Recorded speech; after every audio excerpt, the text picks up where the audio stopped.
Bom dia, gente! Hoje nós vamos resolver uma questão do livro do Hibbeler, certo? Da 12ª edição. É a questão 7.61, em que se trata de uma viga Gerber, ok? A nossa viga aqui, ela tem 3 metros de comprimento, com a carga distribuída ao longo dela. Temos um engaste no ponto A, temos um rolete no ponto C e uma interseção no ponto B ali. O primeiro passo para a gente resolver uma questão desse tipo é separar a viga em duas partes, na parte que possui estabilidade própria e na parte que não possui estabilidade própria. Ou seja, a parte que vai possuir estabilidade própria é a parte que vai do engaste até o ponto da interseção, ponto B. Porque se eu tirar essa parte do B até o C, o A até o B vai continuar lá, ele não vai cair. Já o B até o C, sem essa parte aqui que tem o engaste, ela não vai conseguir ficar de pé, né? Então, ela não possui estabilidade própria, certo? Então, para fim de cálculo, a gente vai começar calculando as reações de apoio da viga que não possui estabilidade própria, certo? O primeiro passo para calcular a parte sem estabilidade própria é definir quem são as reações de apoio, né? No caso, no ponto C eu tenho um rolete, o rolete é um apoio do primeiro gênero, então ele só vai ter uma reação. E na interseção B a gente vai ter tanto uma força na vertical como uma força na horizontal. E nós temos uma carga concentrada agora, né, de 20 kN, que vai ser justamente, a gente pega a carga distribuída, porque é 10 kN, e multiplica pela distância de 2, e aí a gente tem uma carga concentrada de 20 kN na metade da viga. Dito isto, depois que a estrutura está com as suas reações já pré-definidas, nós vamos começar calculando o momento no ponto B, para assim a gente descobrir a força vertical em C, certo? O momento no ponto B vai ser de menos 20 vezes a distância de 20 até o ponto B, que é 1. Você vai fazer a regra da mão direita, tá? Fica uma coisa assim. E mais VC vezes 2, que no caso vai ser uma coisa assim. Ok, então a gente descobre que nosso VC vai ser de 10 kN apontado para cima. Como eu não tenho nenhuma força na horizontal, então meu HB vai ser 0, certo? E o meu VB é só eu fazer o somatório das forças verticais, visto que eu já tenho VC.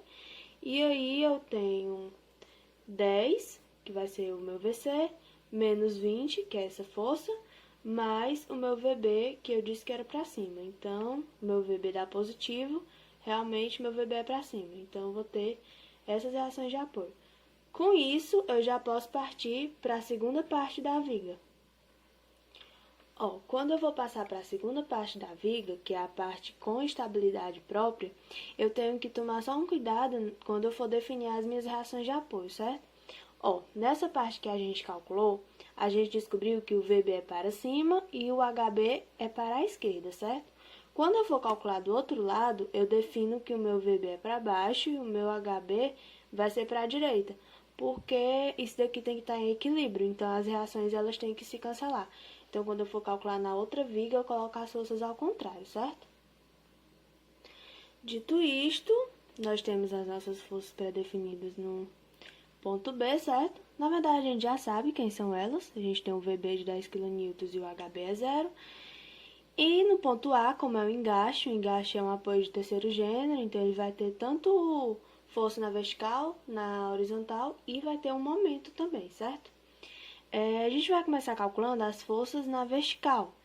Então, a gente vai ter menos 10, essa força aqui, que é justamente, gente, aquela carga distribuída de 10 kN, como eu tenho a distância de 1 metro dessa parte da viga, então é aquela mesma história, fica 10 vezes 1, que dá carga concentrada de 10 na metade, certo? Então, menos 10, menos 10 de novo, que é o meu VB, né? E mais VA, que eu chutei que VA é para cima. Ok, dito isto, eu descubro que meu VA, ele vale 20 kN e realmente é para cima, ok?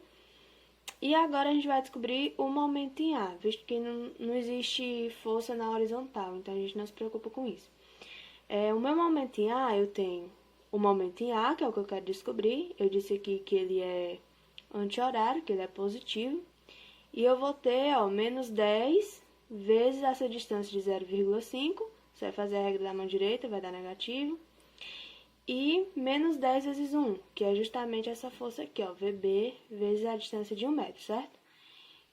Com isso, eu vou descobrir que o meu momento em A ele vai ser de 15 kNm no sentido anti-horário positivo, certo? Ó, o próximo passo agora, depois que a gente calcula todos os esforços, né, todas as reações de apoio, nós vamos pegar uma parte infinitesimal dessa viga, uma parte que possua comprimento x, certo? Como eu falei aqui, ó.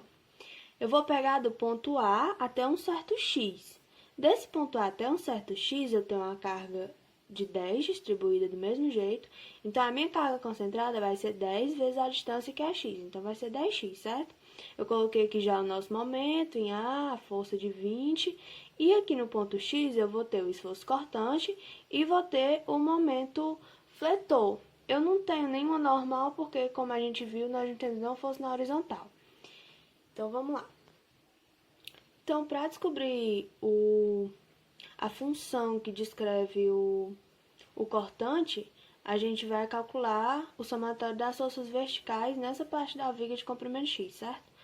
Eu vou ter menos o cortante aqui, que eu chutei para baixo, mais 20, que é o meu VA aqui, ó, menos 10x, que é a carga concentrada aqui. Então, eu vou ter que o meu cortante vai ser menos 10x mais 20. É uma função linear, certo? Ok, vamos aguardar. E agora vamos para o momento fletor, que eu vou pegar o meu momento em x, que eu considerei ele como anti-horário positivo, certo?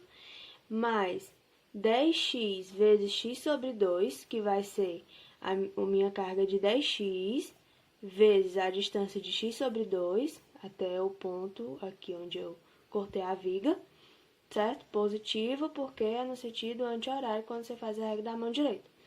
Menos 20x, que é no caso a carga aqui, ó, 20 vezes a distância de x da viga, mais 15, que é o momento que eu já tenho, o momento no ponto A, certo? Fazendo essa conta, eu vou encontrar uma equação de segundo grau para descrever o momento de menos 5x ao quadrado mais 20x menos 15, ok? Nosso penúltimo passo para terminar essa questão, que justamente a questão pede as reações de apoio, pede o diagrama do cortante e o do momento fletor. Então, agora, a gente vai fazer o diagrama do cortante, certo? Do esforço cortante. Nós já encontramos a função. O que a gente precisa fazer quando a gente já tem a função? Ó, a gente vai dizer aqui, ó, se x for zero, jogando na função, o meu cortante vai ser de 20, certo? 20 positivo. Cortante positivo é para cima. Então, eu subo aqui 20. Ok? Se meu x ele for 3, que é o comprimento total da viga, certo? Eu vou ter um cortante de 10, de menos 10, quer dizer. Então, eu desço 10, desço para baixo 10. E eu sei que se o x for 2, o meu cortante vai ser 0. Então, eu sei que a minha reta, ela vai fazer uma interseção aqui no eixo x no 2, certo? Então, como é uma função linear, nós vamos ter uma reta aqui, ó. E esse vai ser o nosso DEC, nosso diagrama de esforço cortante, certo? É simples assim de fazer.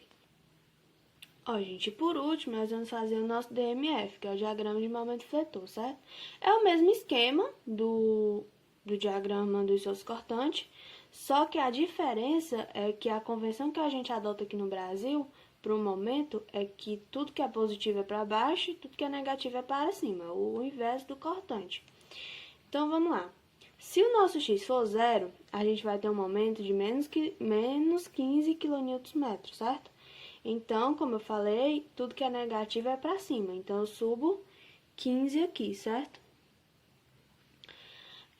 Se o meu x for 3, né, que é o fim da viga, o meu momento ele vai ser zero, então eu vou ter aqui zero. Para me saber onde é que a parábola vai interceptar o eixo x, só eu encontrar uma raiz, que no caso aqui, ó, quando x for 1, o meu momento vai ser zero. Então, eu já sei que vai interceptar aqui, certo? Ok. Essa função é uma função quadrática, né, negativa, então o gráfico dela normalmente seria assim, certo? Só que, como o momento é o inverso, então meu gráfico ele vai ser uma parábola para cima, positiva, digamos assim. Então, ó, eu venho aqui, eu sei que ele corta no 1, jogo até o 3, certo? 0 no 3 o momento. Então, esse é o nosso diagrama de momento fletor. Então é isso, galera. Espero que a gente tenha conseguido ajudar vocês de alguma forma. E é isso. Continue praticando e estudando que vai dar certo. Até mais.